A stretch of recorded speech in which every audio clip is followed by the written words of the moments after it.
तो ये वो तमाम सवाल है जिस पर आज हमारी नजर रहने वाली है। मुद्दे की बात में आज बात होगी आतंक से जंग की, क्योंकि लगातार यही सवाल बार बार उठता है जब भी देश इन आतंकवादी हमलों से दहलता है कि आखिरकार कब सबक लेगी सरकार या फिर कब सबक लेगा देश। और इस बीच आपको यह भी बता दें कि पिछले 88 घंटे से पठानकोट में सेना का ऑपरेशन जारी है। रक्षा मंत्री मनोहर पर्रिकर ने आज माना कि पठानकोट मामले में सुरक्षा तैयारियों में कमियां रही। उन्होंने आतंकियों के एयरबेस में दाखिल हो जाने पर हैरानी जाहिर की। हालांकि उन्होंने कहा कि मुठभेड़ सिर्फ 36 घंटे ही चली। डिसीजन वी हैव टेकन, ये ऑपरेशन में जितने शहीद हुए उनको सबको बैटल कैजुअलिटी या शहीद हम लोग करने वाले हैं। So they get all the benefit which normally a war like situation gets, including the injured also gets the corresponding benefit. State government ने भी कॉम्पेंसेशन कुछ 25 लाख और नौकरी देने का वायदा किया है। So this is what I have to tell you. अभी जो सामान मिला है उसमें there are some indications that some of the material is made in Pakistan, that's all. बाकी इन्वेस्टिगेशन एनआईए को करने दो। किसके साथ उनका संबंध था, किसने उनको भेजा था, इन्वेस्टिगेशन के बाद में आ जाएगा। और उसके बाद once the operation is called off, we will take the call on any other issues. In this operation, 6 terrorists have been neutralized. 2 जन जो इनकी बॉडीज आज ये की है वो जल के काफ़ी डिस्ट्रॉय हुए। सो उनकी confirmation after DNA test double confirmation करनी पड़ेगी। लेकिन 2 जगह बॉडी पार्ट्स मिले हैं, जब कंटिन्यूस एक्सप्लोजन चल रहा था उसमें, तो काफ़ी बॉडी डिस्ट्रॉय हुई है। लेकिन 2 जगह मिले हैं, 2 कोने में, तो उससे दोनों की बॉडी आइडेंटिफाई की गई है। और डीएनए टेस्ट से finally NIA will definitely confirm that 6 number. मुझे थोड़े गैप्स दिखते हैं, वो इन्वेस्टिगेशन करने के बाद समझ जाएंगे। लेकिन आई डोंट थिंक हम लोगों ने सिक्योरिटी पे कुछ कॉम्प्रोमाइज़ किया है। सिक्योरिटी पूरी तैयारी की थी। It takes some time to guard such a huge complex. There are strategic assets. Force had to be deployed to ensure that they are not damaged. बाद में पेरीमीटर जो है इसका वो करीबन 24.7 किलोमीटर है, करीबन 1900 एकड़ की ज़मीन है। और if you go to this area where they have come, you will realize that, मैं एक सभी नहीं बोलता हूँ, एनआईए को थोड़ा इन्वेस्टिगेशन करके लीड दे दो। They have got the lead. It started at 3:30 when Garud force engaged the terrorist. We lost one Garud force there. और बाद में 7:30 बजे दूसरे दिन शाम को, वो 7:30 बजे शाम को खत्म हो गई। So it is sorry, not 20, it is about 36 hours. तो एनकाउंटर 36 घंटे तक चला है। बाकी सिक्योरिटी पॉइंट ऑफ व्यू से कॉम्बिंग ऑपरेशन चल रहा है। और साथ ही रक्षा मंत्री ने यह भी जानकारी दी है कि कल तक वो पूरी तरीके से कंप्लीट हो जाएगा। और आज एक खास पैनल हमारे साथ मौजूद रहेगा और कुछ सवाल जिन पर हमारी नजर रहेगी, वो सवाल सबसे पहले आपको बता देते हैं। पहला सवाल यही है कि क्या पाकिस्तान समर्थित आतंकवादी भारत के सब्र का इम्तिहान ले रहे हैं। दूसरा अहम सवाल जिस पर आज हमारी नजर रहेगी वो ये है कि भारत के मुकाबले इजराइल के एंटी टेरर ऑपरेशन ज्यादा कामयाब और कारगर क्यों होते हैं। ये वो दूसरा अहम सवाल है जिस पर हमारी नजर रहेगी, क्योंकि जिस तरीके से इजराइल ने आतंकवाद का खात्मा करने की कोशिश की है, पहल की है, पूरे दुनिया ने उसे देखा है। तीसरा अहम सवाल जिस पर आज हमारी नजर रहेगी वो ये है कि केंद्र सरकार और सुरक्षा एजेंसियां पठानकोट आतंकी हमले से क्या सबक ले सकती हैं। चौथा अहम सवाल, पठानकोट हमले से सीख लेकर भविष्य के लिए पंजाब सरकार को क्या रणनीति बनानी चाहिए, क्योंकि आपको बता दें कि पिछले 5 महीने में ये दूसरी बार है जब पंजाब आतंकवादी हमले से दहला है। तो ऐसे में सवाल यही उठ रहा है कि भविष्य के लिए पंजाब सरकार को क्या रणनीति बनानी होगी। जिस तरीके से उप मुख्यमंत्री सुखबीर बादल कहते हैं कि एक सेकंड लाइन तैयार करनी पड़ेगी, और साथ ही प्रदेश सरकार का ये मानना है कि पूरी मुस्तैदी के साथ काम किया जा रहा है, और साथ ही जो पोरस बॉर्डर है उसे अच्छे तरीके से सील करने की जरूरत है, एक्स्ट्रा फोर्सेस की जरूरत है, ये कहा जा रहा है। पांचवा सवाल जिस पर हमारी नजर रहेगी वो ये है कि आईएसआई और आतंकवादी क्या अब जासूसी, साजिश और आतंकी हमलों की नई रणनीति पर काम कर रहे हैं? तो ये वो 5 अहम सवाल हैं जिस पर आज हमारी नजर रहने वाली है और इन तमाम सवालों का जवाब जानने के लिए खास पैनलिस्ट हमारे साथ मौजूद है। उस पैनलिस्ट से आपको इंट्रोड्यूस करा देते हैं। हमारे साथ स्टूडियो में मौजूद हैं जी पंजाब हरियाणा हिमाचल के एडिटर मिस्टर दिनेश शर्मा जी। साथ ही हमारे साथ अकाली दल की तरफ से मौजूद हैं दलजीत सिंह चीमा, कैबिनेट मंत्री हैं। कांग्रेस की तरफ से विधायक रणदीप सिंह हमारे साथ मौजूद हैं। साथ ही बीजेपी की तरफ से मनजीत सिंह राय हमारे साथ हैं। आम आदमी पार्टी की तरफ से डॉक्टर बलबीर सिंह हैं और साथ ही पूर्व विशेष निदेशक आईबी राजेंद्र कुमार हमारे साथ स्टूडियो में मौजूद हैं। आप सभी का बहुत बहुत स्वागत है। और साथ ही ग्राउंड जीरो से हमारे साथ हमारे संवाददाता लगातार पल पल की अपडेट दे रहे हैं। अजय महाजन हमारे साथ मौजूद हैं और साथ ही राजन गोसाई हमारे साथ ग्राउंड जीरो से मौजूद हैं। सबसे पहले रीना, हम अजय से सवाल लेना चाहेंगे। अजय, जो पंजाब पुलिस की एफआईआर है वो जैश ए मोहम्मद का नाम उसमें लिया गया है, क्या आधार, क्या जो स्लिप एक गाड़ी में मिली उस आधार पर यह एफआईआर दर्ज की गई?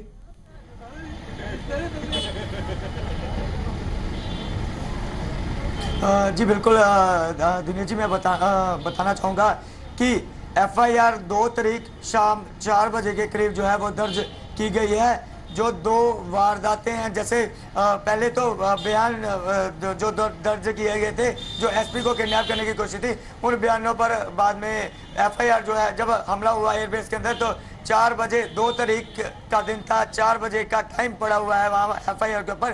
तो एफआईआर जैश ए मोहम्मद को कोड किया गया है। एफआईआर के अंदर एफआईआर दर्ज कर दी गई है 302, 120 भी और बाकी धाराएं जो हैं उसमें एफआईआर में लगाई गई हैं। आधार जो है एफआईआर का, जैसे 302 जिस तरह से एकागर सिंह का कत्ल पहले किया था तो 302 लगा करके एफआईआर जो है और बाकी धाराओं के साथ एफआईआर दर्ज कर दी गई है। उसके बाद ये नीचे सब लिखा गया है कि पुलिस एयरफोर्स एयरबेस के अंदर डिप्लॉय, पंजाब पुलिस भी एयरबेस के अंदर डिप्लॉय की गई है। वो इसलिए डिप्लॉय की गई है कि जो बाहर सिविलियन का नुकसान जो है इन्हीं आतंकियों ने किया है, इसको आधार बनाकर। बिल्कुल अजय, जैश ए मोहम्मद का नाम इस एफआईआर में दर्ज किया गया है। हमारे सहयोगी राजन गोसाई भी हमारे साथ है। राजन, रक्षा मंत्री ने भी ये साफ किया कि कॉम्बिंग ऑपरेशन और सर्च ऑपरेशन जो है वो जारी है और कल तक इसके पूरा होने की बात जो है रक्षा मंत्री की तरफ से कही गई है। कहां पर या क्या ये पठानकोट एयर बेस के अंदर कॉम्बिंग और सर्च ऑपरेशन चलाया जा रहा है या उसके बाहर भी ये सर्च ऑपरेशन हो रहे हैं?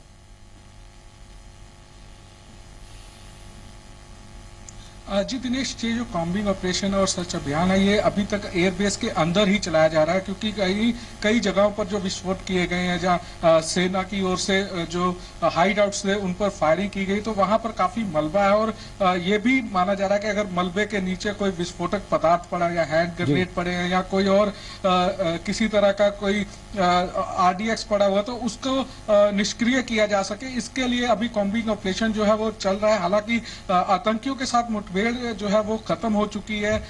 मनोहर पारिकर ने साफ किया कि 6 आतंकी थे जिनको मार गिराया गया है, लेकिन कॉम्बिंग ऑपरेशन और सर्च अभियान जो है वो अभी तक। बिल्कुल राजन, कॉम्बिंग ऑपरेशन जो है फिलहाल जारी है। रक्षा मंत्री की तरफ से ये साफ कर दिया गया और जल्द ये कहा जा रहा है कि इस कॉम्बिंग और सर्च ऑपरेशन को कल तक तीनों ये कहा जाए जॉइंट ऑपरेशन में सेना, वायुसेना और एनएसजी ने भाग लिया और पंजाब पुलिस उनकी तरफ से कॉम्बिंग ऑपरेशन चलाया जा रहा है और उसको कल तक खत्म कर दिया जाएगा। सबसे पहला सवाल मेरा होगा राजेंद्र कुमार जी से, जो विशेष सचिव थे इंटेलिजेंस ब्यूरो में।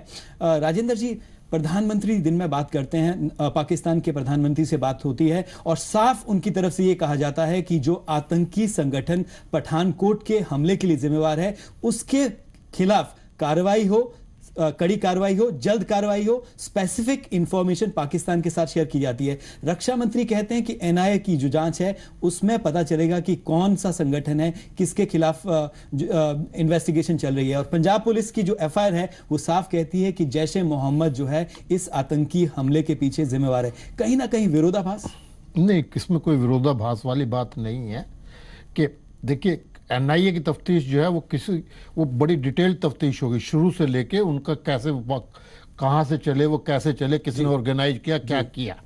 जो प्राइम मिनिस्टर ने जो नवाज शरीफ से बात की और उनको जो सबूतों के बारे में बताया है वो उनको जो इमीडिएट उनको जो चीज अवेलेबल थी जो पक्का कंफर्म करती है कि उसमें पाकिस्तान के बेस्ड टेररिस्ट ग्रुप का हाथ है, पाकिस्तान के लोगों का हाथ जी। है, वो उन्होंने उनसे शेयर किया जी। है। और मुझे जो लगता है कि वो इस बार पाकिस्तान कुछ ना कुछ कार्रवाई करेगा, जी। मगर असली कार्रवाई जो है उस पर मुझे बहुत बड़ा शक है कि अल्टीमेटली कि वो क्या शायद उनको बैन करें या कुछ करें, अरेस्ट करें या कुछ करें। जी, लेकिन आपको लग रहा है कि कार्रवाई इस बार जरूर होगी?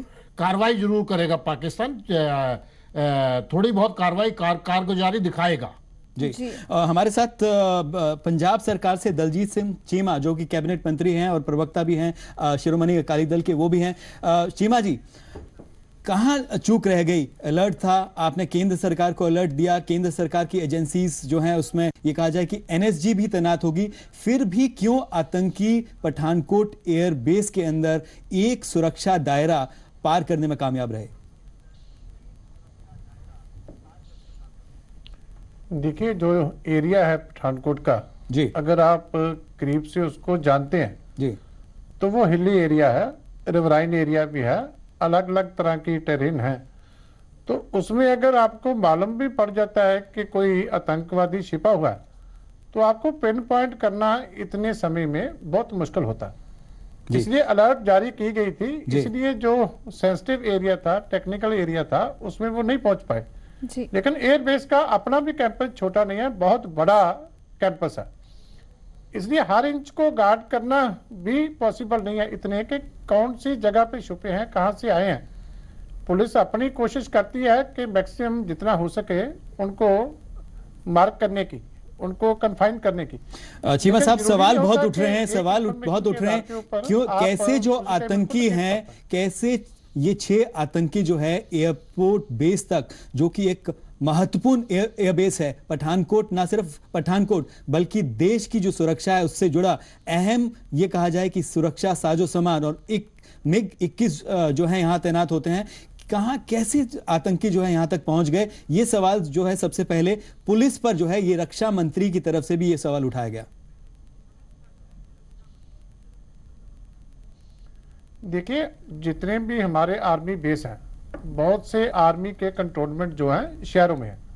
आप जलंधर में देख लें, पठानकोट में देख लें, अमृतसर में देख लें, सारा दिन सिविलियन पॉपुलेशन जो है उन एरियाज में लगातार ट्रैफिक भी चलती है, लोग भी जाते हैं, बहुत बड़ी गिनती में वहाँ लोग जो हैं सिविलियन एरिया जो उनके साथ जुड़े हुए हैं उनमें रहते हैं। इसलिए आप सबकी मूवमेंट 24 घंटे बंद नहीं करके रख सकते। जी, हमारे साथ रणदीप सिंह भी हैं, कांग्रेस के वरिष्ठ नेता है। रणदीप सिंह जी, चीमा जी कह रहे हैं कि बहुत बड़ा एरिया है और सिविलियंस की आवाजाही रहती है, तो सुरक्षा एक तरह से कहा जाए कि सिविलियंस की जो आवाजाही है रोकना मुमकिन नहीं है। इसके लिए कहीं कहां आपको लग रहा है कि ये एक दिक्कत है, ये एक प्रॉब्लम है? पहले तो आपका धन्यवाद जी, आपने मुझे बुलाया इस विशेष तौर पर जो हमारे देश से बड़ा औखा समा उभर रहा है। मेरा ख्याल इसमें कोई दो राय नहीं कि हमारा देश आतंक के खिलाफ एकजुट है, लेकिन जो पंजाब में मैं समझता हूं पहले कुछ 6 महीने पहले जो अटैक हुआ हमारे ऊपर, और उसमें आतंकवादी ने आके एसपी गुरजीत सिंह का भी देहांत किया गया जी। उसके बावजूद जो मैं समझता हूं, वैसे चीमा साहब बड़े, मैं उनका सत्कार करता हूं, बड़े हैं, लेकिन पंजाब सरकार की तरफ से अभी पार्लियामेंट का सेशन मुकम्मल हुआ है, उसमें क्या डिमांड रखी गई है कि हमें बॉर्डर सिक्योर करने के लिए कि हमें कुछ राशि की लोड है या कुछ सिक्योरिटी फोर्सेस की ज़्यादा लोड है, या पंजाब केंद्र की सरकार के लिए कोई मुद्दा नहीं है? सो इसमें 2 प्रश्न ऐसे हैं जो मुझे काफ़ी चिंतित करते हैं। जी, 2 सवाल आपने उठाए। हमारे साथ मनजीत सिंह राय जो हैं बीजेपी के वरिष्ठ नेता, वो भी शामिल है। क्या गठजोड़ की तरफ से, गठजोड़ की जो सरकार पंजाब में है, क्या इस तरह के सवाल जो कि रणदीप सिंह जी की तरफ से उठाए गए, क्या ये सवाल जो है क्या संसद में रखे गए, क्या केंद्र सरकार के सामने रखे गए? क्या इस बीच 27 जुलाई के बाद जो हमला हुआ था उसके बाद?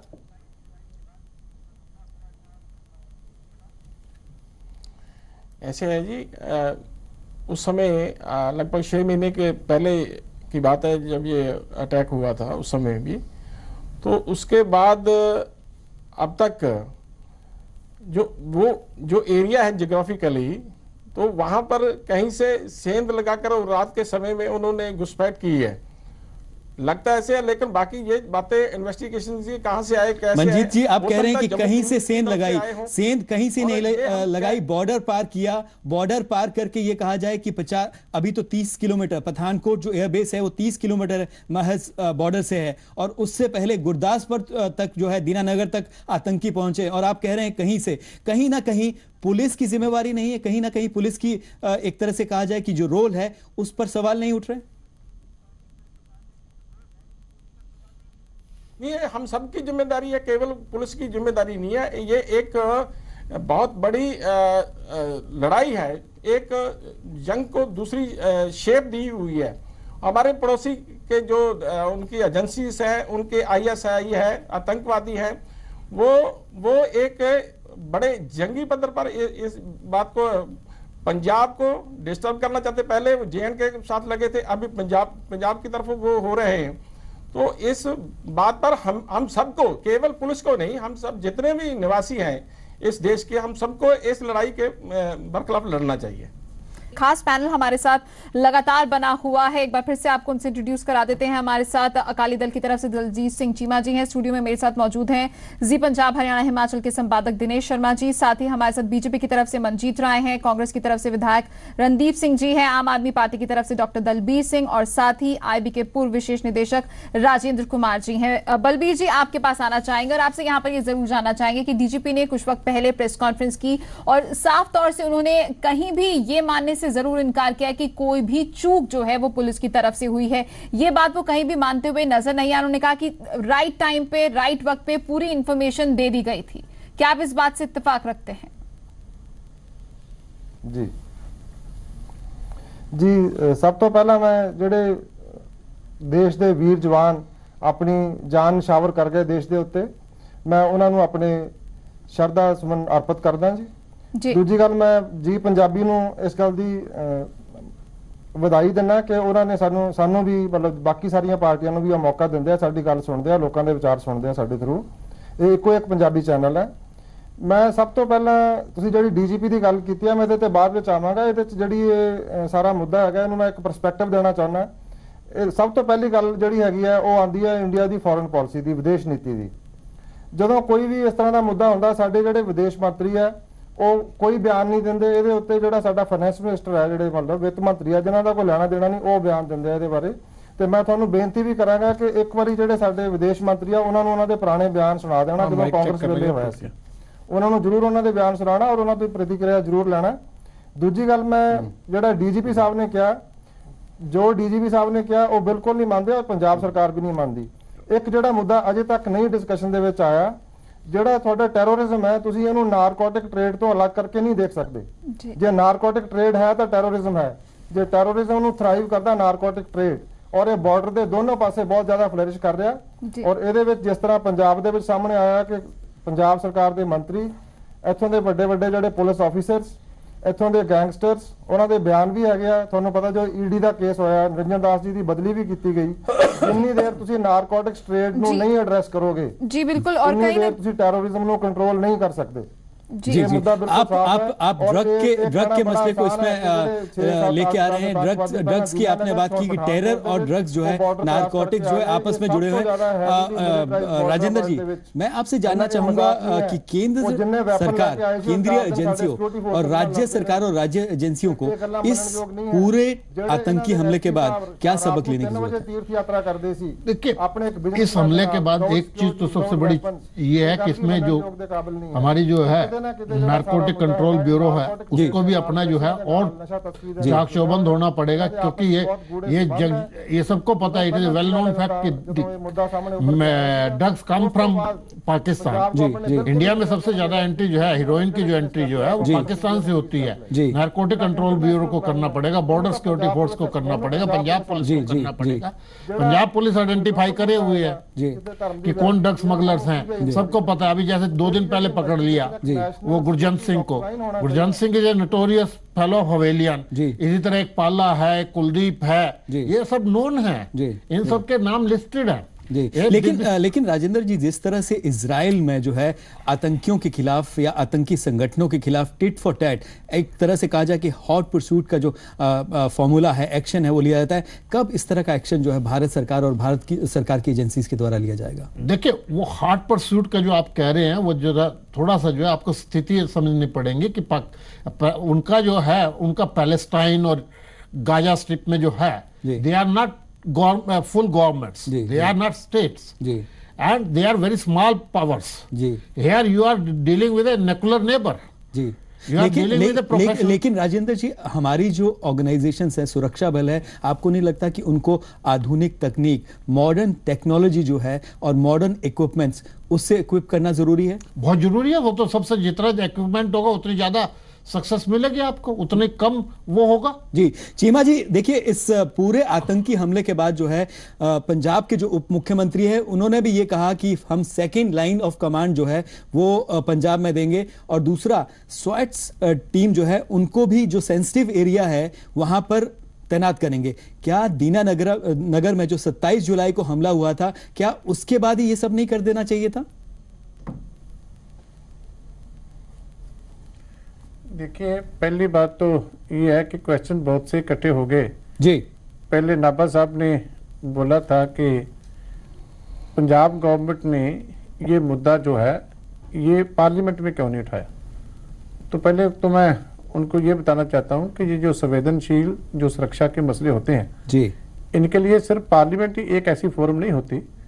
चीफ मिनिस्टर के पास, होम मिनिस्टर के पास और भी फोरम्स हैं जहाँ पे ये मुद्दे उठाने जाने चाहिए और ये मुद्दे उठाए जाते हैं। जी ठीक है चीमा साहब, आप कह रहे हैं कि और भी फोरम है। हम ये कह रहे हैं कि क्या दीना नगर हमले के बाद जो बात उप मुख्यमंत्री सुखबीर सिंह बादल ने कही और जो कदम उठाने की बात उन्होंने कही, वो कदम क्या उठाए नहीं जाने चाहिए थे? दूसरी नहीं, मैं आपसे पहले एक निवेदन कर लूं जी। आप अभी तो ऑपरेशन पूरा नहीं हुआ जी, ठीक है, अभी कुंबिंग चल रही है जी।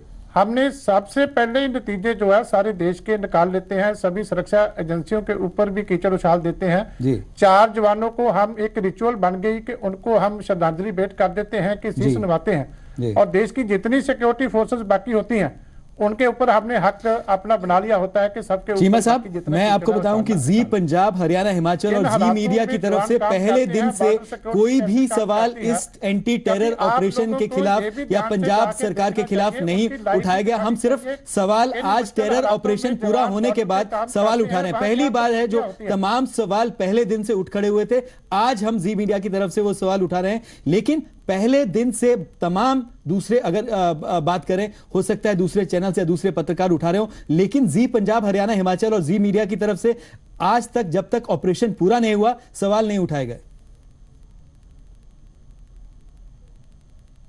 मैं पहले आपसे एक निवेदन करता हूं कि पहले आप बॉर्डर सिक्योरिटी फोर्स में एक जवान की लाइफ क्या है, किन हालातों में उनको काम करना पड़ता है, क्या मुश्किलें हैं वहां, क्या ग्राउंड रियलिटी है, क्या क्या खतरे होते हैं, किन खतरों से वो हर रोज 24 घंटे खेलते हैं। अगर हम हर रोज सोते हैं तो इसके लिए कौन बॉर्डर पे जागता है, क्या क्या टेम्परेचर होता है जिनमें उनको काम करना पड़ता है। हम बड़ी आसानी से एक गवर्नमेंट को या एक पार्टी को ब्लेम करने के लिए एकदम इतनी बड़ी एलिगेशन लगा देते हैं कि जिसका जवानों के मोरल के ऊपर भी असर पड़ता है, और जिस क्राइम की, जिस टेरर के खिलाफ हमें खड़े होना चाहिए, एकजुटता का प्रगटावा करना चाहिए, हम उसको ग्लोरीफाई करते हैं। चीमा साहब, हम किसी भी राजनीतिक दल पर कोई सवाल नहीं उठा रहे, कोई आरोप नहीं लगा रहे। हमारे साथ मंजीत सिंह राय है बीजेपी से। क्या मंजीत जी, सवाल उठाना और अगर जो कमियां हैं और अगर कमियां जो है उसको दूर किया जा सकता है तो वो रखना और उस पर बात करना क्या सही नहीं है? क्या कमियों की बात नहीं होती, जहां राजनीति ज्यादा होती है कमियों के ऊपर आप प्रोफेशनल तरीके से, राजेंद्र जी बहुत अच्छे तरीके से आपको एक्सप्लेन करने की कोशिश कर रहे थे कि क्या क्या काम होता है, कैसे काम होता है, उनको तो हम सुनना नहीं चाहते। नहीं, चीमा साहब ने ये बोला है जो समझते हैं विषय को, उनको तो हम सुनना नहीं चाहते। डिस्कशन केवल इस बात इसमें की अगर नहीं आपको डिस्कशन कि ये करानी है कैसे तो हुआ है, अकेला लेकिन पॉलिटिकल पार्टियों को ना किन हालातों में सिक्योरिटी फोर्स चीमा जी, हमने हमने हमने हमने आपको इसीलिए बुलाया कि हम आपकी बात सुने, आपकी बात सुने, पंजाब सरकार की बात सुने और आप अपनी बात अच्छे से हमारे चैनल पे, हमारे चैनल के जरिए जो है लोगों को बताएं।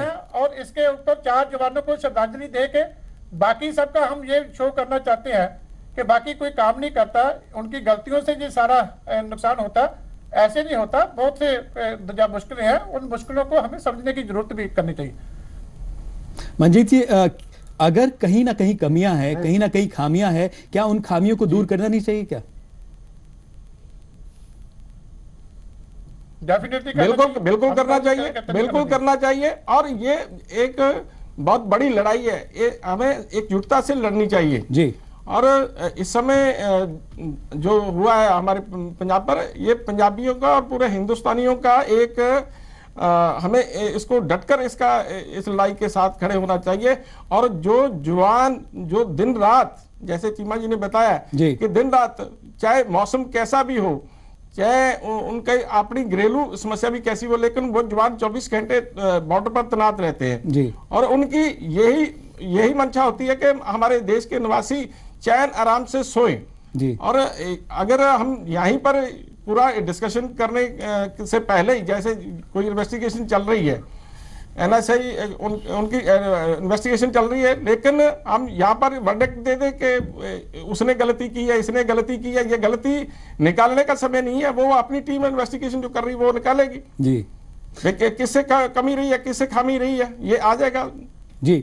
हम देखिए मंजीत जी, हम कोई यहाँ पर इन्वेस्टिगेशन नहीं कर रहे, जांच नहीं कर रहे। जांच जो है नेशनल इन्वेस्टिगेटिव एजेंसी और पंजाब पुलिस कर रही है। हम जो डिस्कशन का मुद्दा है, जो बहस का मुद्दा है, उसको आगे बढ़ा रहे हैं कि अगर कहीं ना कहीं कमियां हैं, कहीं कोई दिक्कतें हैं, ताकि उनको दूर किया जा सके। और केंद्र और जो पंजाब सरकार है, अगर ये कमियां, कहीं खामियां हुई हैं, कहीं कमजोरियां हैं, तो उसको दूर किया जा सके। हमारे साथ रणदीप सिंह जी भी हैं। रणदीप जी, हमने पहले दिन से जो है इस पर जो सियासी बयान आ रहे थे, हमने उस सियासी बयानों को नजरअंदाज किया, हमने कोई सवाल नहीं उठाया। लेकिन क्या अगर सवाल उठते हैं, कमियां कहीं सामने नजर आती है कि कहीं दिक्कत हुई, किस तरह से जो ये आतंकी हैं सीमा पार करके एयरपोर्ट तक, पठानकोट एयरबेस तक पहुंच गए, तो यह क्या गलत है क्या? मैं समझता हूं कि पहले तो जैसे चीमा साहब ने और बीजेपी के हमारे प्रवक्ता साहब ने जिक्र किया है जी, मैं इस पर राजनीति नहीं कर रहा हूं जी। मैं खुद पीड़ित हूं क्योंकि मेरे पिताजी का, मुझे उनका अटैक हुआ, अधरंग हुआ 1985 में, 88 में उनका देहांत हुआ और 87 में मेरे मदर को खुद गोली चलाई गई थी। आतंक का समय था जी। हम जानते हैं, चौक मेहता से वो जा रहे थे, बड़ी मुश्किल से बचे और मेरे पिताजी बिस्तरे में थे। हमारी आयु लगभग 20-21 साल थी। इसलिए मैं ज़्यादा चिंतित हूँ क्योंकि पंजाब पहले भी वनरेबल रहा है। जिस हालात से हम निकले हैं 84 से लेकर 92 तक, हम सब जानते हैं जी। लेकिन आज वैसे हालात अगर पंजाब में पैदा होते हैं, चाहे किसी भी की अनगहली हुई है जी, मैं समझता हूँ कहीं ना कहीं चूक हुई है। मेरा प्रश्न यही था कि अगर पहले पठानकोट में हमारे ऐसा अटैक हुआ है, आतंक का कोई धर्म नहीं होता, उससे मैं बिल्कुल सहमत हूं, लेकिन जहां तक पंजाब के निवासियों और जहां तक हमारे नौजवान साथी और हमारे देश के जिन्होंने शहादत दी है, हमारे फौज के लोगों ने, जिन्होंने हमारी अमन शांति बहाल रखी है, मैं उनको सर झुका के सलाम करता हूं। लेकिन चिंतक हूं इस बात के तहत कि 6 महीने के बाद वो दोबारा हमारे पंजाब में दोहराया जा रहा है और इसमें कहीं ना कहीं या तो हमारी केंद्र की सरकार की तरफ से या हमारी बॉर्डर सिक्योरिटी फोर्स की तरफ से या पंजाब सरकार की तरफ से कोई ना कोई कोताही हुई है, जाकि जिस कारण हमारे लोग शहीद हुए हैं। चलिए, कोई ना कोई जवाब देने ये जांच का विषय है। डॉक्टर बलवीर, मैं आपके पास आना चाहूंगा। आतंक के खिलाफ हैं जी। डॉक्टर बलवीर, मैं आपके पास आना चाहूंगा कि अगर देश की सुरक्षा में कहीं ना कहीं कोई पॉजिटिव स्टेप लेने की जरूरत है और इसको मीडिया के जरिए अगर सामने रखा जाता है, तो क्या ये सही नहीं है?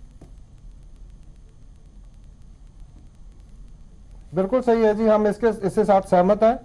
हम बातचीत के लिए भी सहमत हैं, पर जिस तरीके से हमारी जो विदेश नीति है वो चल रही है, जिस रीते से हमारी जो डिप्लोमेसी है वो चल रही है, हम उससे सहमत नहीं है। जिस तरीके से हमारे प्रधानमंत्री जी वहां गए हैं उस तरीके से साथ हम सहमत नहीं है। उनको जरूर जाना चाहिए हमारे मंत्री साहबान को, और जरूर बातचीत होनी चाहिए। हम बातचीत के समर्थक हैं हम, लेकिन इसमें कहीं भी इनकार नहीं किया जा सकता कि जो टेररिज्म की फंडिंग है वो नारकोटिक ट्रेड से होती है जी। और जब तक नारकोटिक ट्रेड को हम एड्रेस नहीं करेंगे, हम इस मुद्दे को कभी एड्रेस नहीं कर सकेंगे। कोई भी आदमी सिक्योरिटी फोर्सेस पे कोई किसी किस्म का भी कोई सवाल नहीं उठ रहा है जहाँ पे जी। अगर सवाल उठ रहा है तो हमारे जो पॉलिटिकल सेटअप है, जो हमारी नीतियां हैं, कहीं ना कहीं तो कोई कमी रही है कि दीनानगर के बाद पठानकोट हो गया। बहुत सारी कमियां रही हैं जी। अभी डॉक्टर बलवीर आप सवाल उठा रहे हैं। मैं यहाँ पर हमारे साथ राजेंद्र कुमार हैं जो कि विशेष सचिव थे इंटेलिजेंस ब्यूरो में। राजेंद्र जी, आपने इसराइल की बात कही है, जैश ए मोहम्मद का नाम आ रहा है और ISI का नाम आ रहा है कि उनकी तरफ से जो है ये जॉइंट ऑपरेशन जो है ये चलाया गया।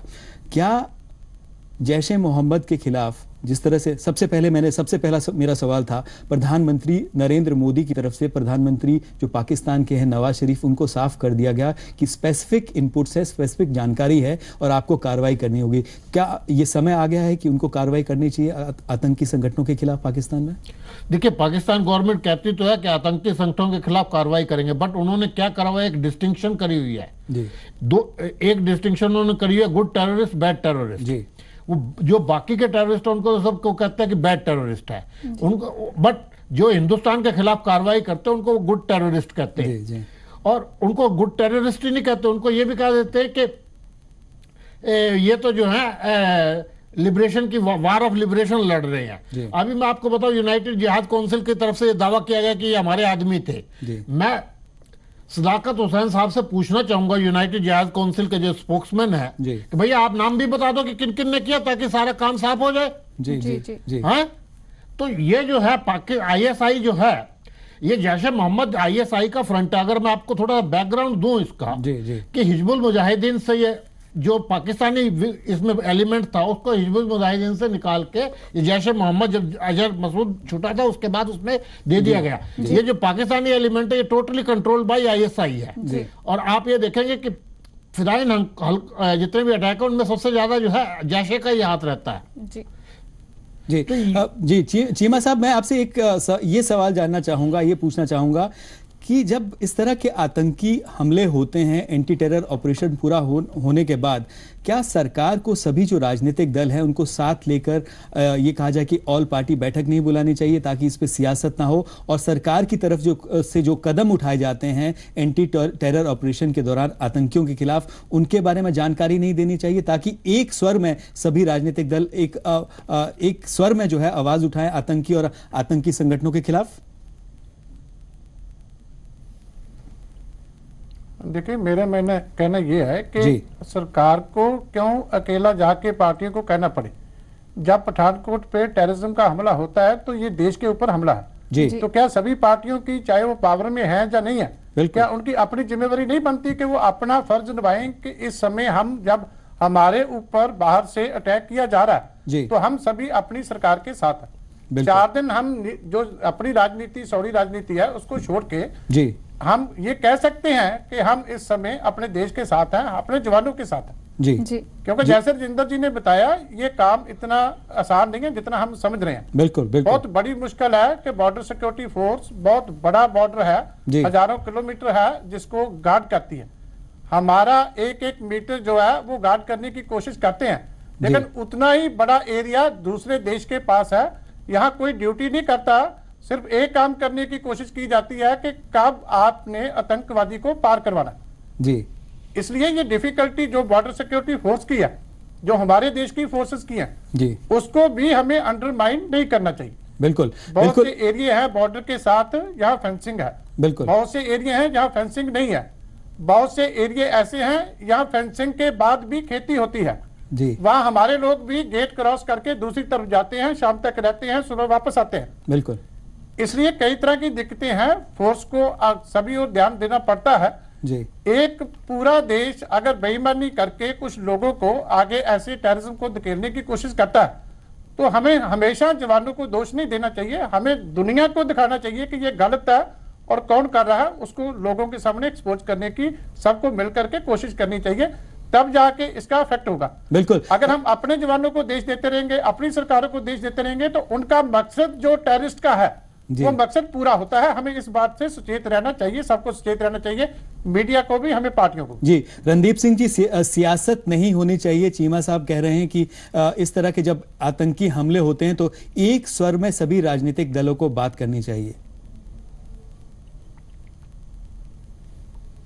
मैं समझता हूं जो चीमा साहब ने कहा ये दुरुस्त है। मैंने पहले ही शुरुआत में किया था कि आतंक के खिलाफ सारा देश एकजुट है, और जहां तक पंजाब का सवाल है, पंजाब ने आज तक आतंकवाद को यहां सिर नहीं उठाने दिया जी।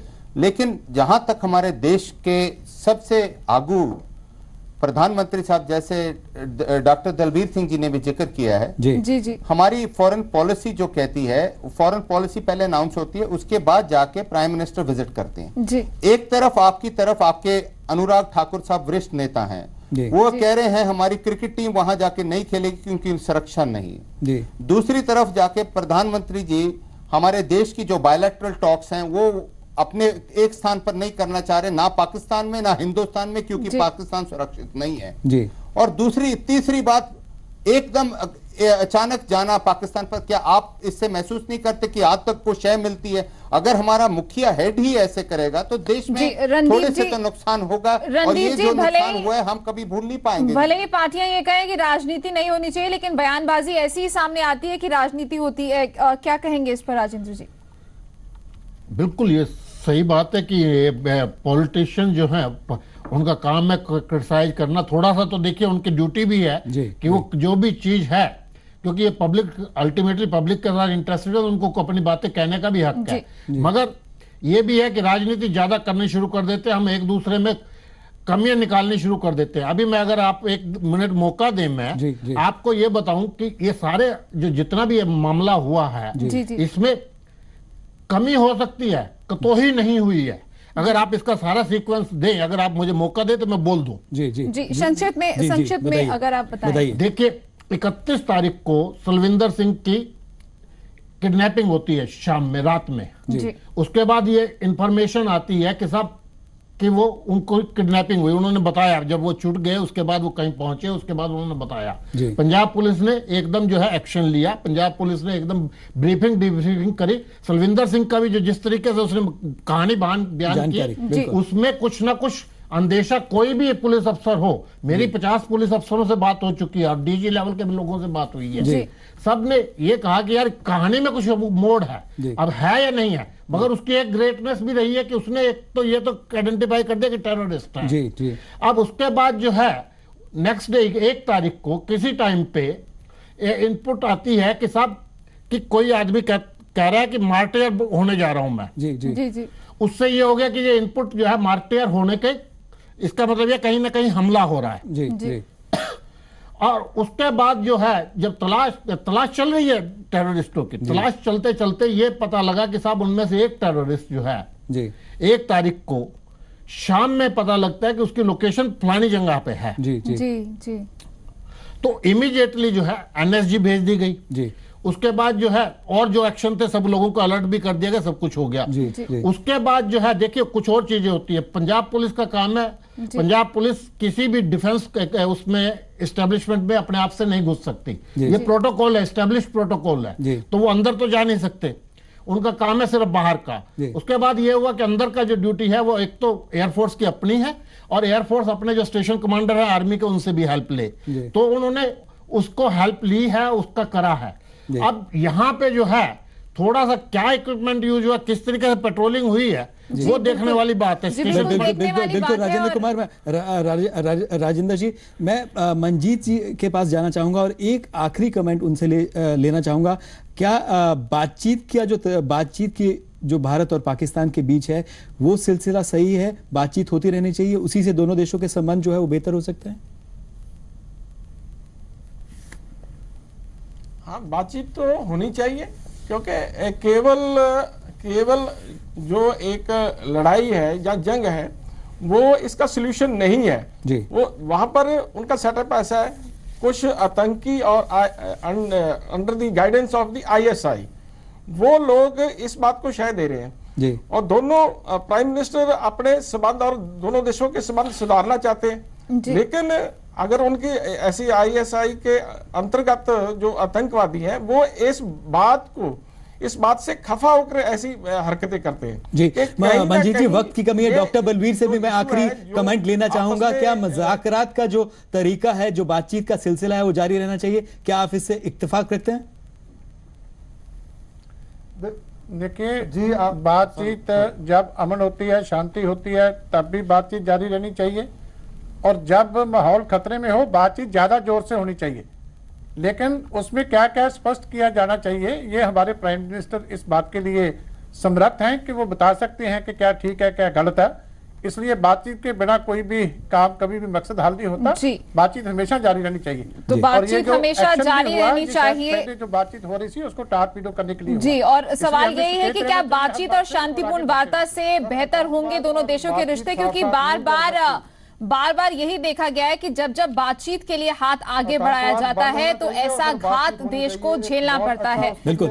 यहाँ मैं एक बात कहना चाहूंगा, मैं अपने जी मीडिया और जी पंजाब हरियाणा हिमाचल के दर्शकों से ये कहना चाहूंगा, जिस दिन से ये एंटी टेरर ऑपरेशन आतंकियों के खिलाफ चलाया गया, जी मीडिया और हमारी तरफ से जो है, हमारे चैनल की तरफ से सटीक जानकारी दी गई। हमारे जो ग्राउंड रिपोर्टर्स थे और हमारे पास जो आधिकारिक जानकारी थी, उसी आधार पर जो है हमने जानकारी दी। हमने पहले दिन से ही, मैं खुद जो है पहले दिन से ये कह रहा हूं कि हम अपने चैनल पर सियासत नहीं होने देंगे इस पूरे एंटी टेरर ऑपरेशन पे, और पहले दिन से ही हमने बयानबाजी चाहे किसी भी राजनीतिक दल की तरफ से हो उसको नजरअंदाज किया। और आज जब ऑपरेशन पूरा हो गया, मैं पहले दिन से ये कह रहा था कि तमाम सवाल उठेंगे, पहले दिन से सवाल उठ रहे थे, लेकिन हमने उन सवालों को नजरअंदाज किया। और अब जो सवाल उठ रहे हैं वो मीडिया की जिम्मेवारी है सवाल उठाना, ताकि जहां खामियां रह गई, जो कमियां हैं, उनको दूर किया जा सके। जी बिल्कुल, जो कमियां हैं, जो खामियां हैं, उन्हें दुरुस्त किया जाए, उन्हें दूर किया जाए, ताकि दोबारा ऐसा देश पर आत्मघाती हमला ना हो सके। खास पैनलिस्ट हमारे साथ मौजूद है, बहुत बहुत शुक्रिया आप सभी का इस चर्चा में शामिल होने के लिए। और हर बार की तरह जी पंजाब हरियाणा हिमाचल ने इस पूरे एनकाउंटर का एक एक पल पल की जानकारी आप तक सटीक तरीके से पहुंचाई, और पूरी जिम्मेदारी के साथ इस जो पूरा ऑपरेशन हुआ था उसको अंजाम तक पहुंचने के बाद अब जो खामियां हैं उस पर सवाल उठाना भी लाजमी है। बहुत बहुत शुक्रिया पैनलिस्ट का।